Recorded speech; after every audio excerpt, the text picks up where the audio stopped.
So today we're replacing the starter on a 2005 Pontiac G6 3.5 liter. It's the V6, not the 4-cylinder.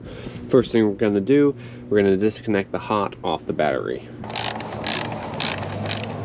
There we go. So hopefully, so there's the old starter. I cleaned it up, tried to get it working, did not work.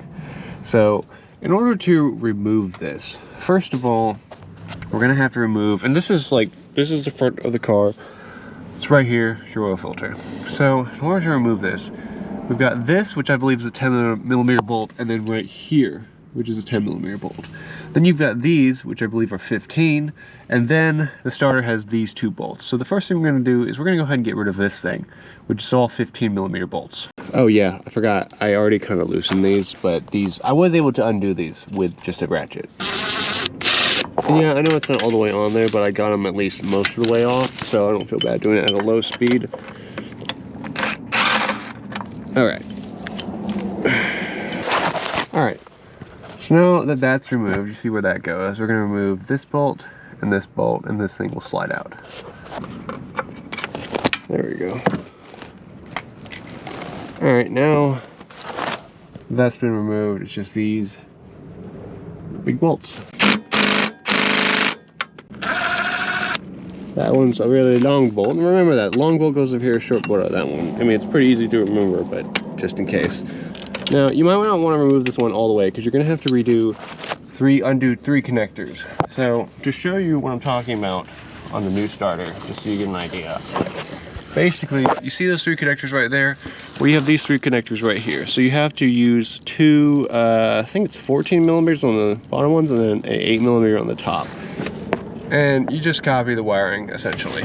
Alright, so I have to get those nuts off, which is probably the most awful experience. However, these were all rusted. You can pretty much like take off. I know you're gonna see like this ground cable, pop that off.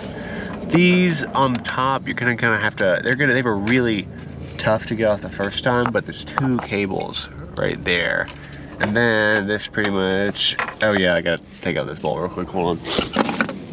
Ow. But yeah, there's your starter out. So one thing I'm gonna do, I'm going to take off this, remember, washer, lock nut, and then the nut. And we're going to stick both those connectors on the top one. We're not going to mess with this one. And of course, same thing for the bottom one. But basically, this is how this goes up here. Now, I found it easier to go ahead and wire it in now. I mean, put a bolt in, but don't do it super tight. Because if you bolt it in and then try to wiring it, it's just, some of these cables are at their full tautness, and so it's really much a pain in the ass. So I'm just gonna like stick in a bolt just to hold this thing, and then I'm gonna go ahead and wire it up. Or I might go ahead and wire it up now, and then stick a nut on there, and then bolt it in. So I'm not gonna be able to really film it super well, but you'll get the idea. Okay, whew, they're on. Holy crap, they're on. That's wiring, putting these cables on is probably the hardest crap on there. So now it's basically just do everything in reverse. All right, short one in the bottom, long one in top.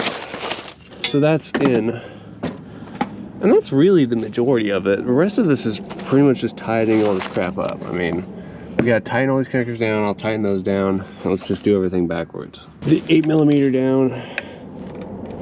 Let's tighten as much as we can with our finger, because that's gonna be the easiest way to do this.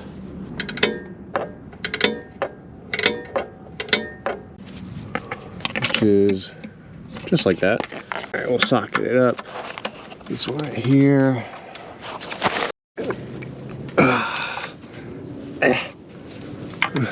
Okay, so battery is connected.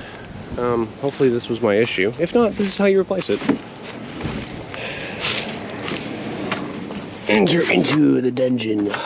Let's see. Let's shut this thing off. How do I shut this thing off? There it goes. What?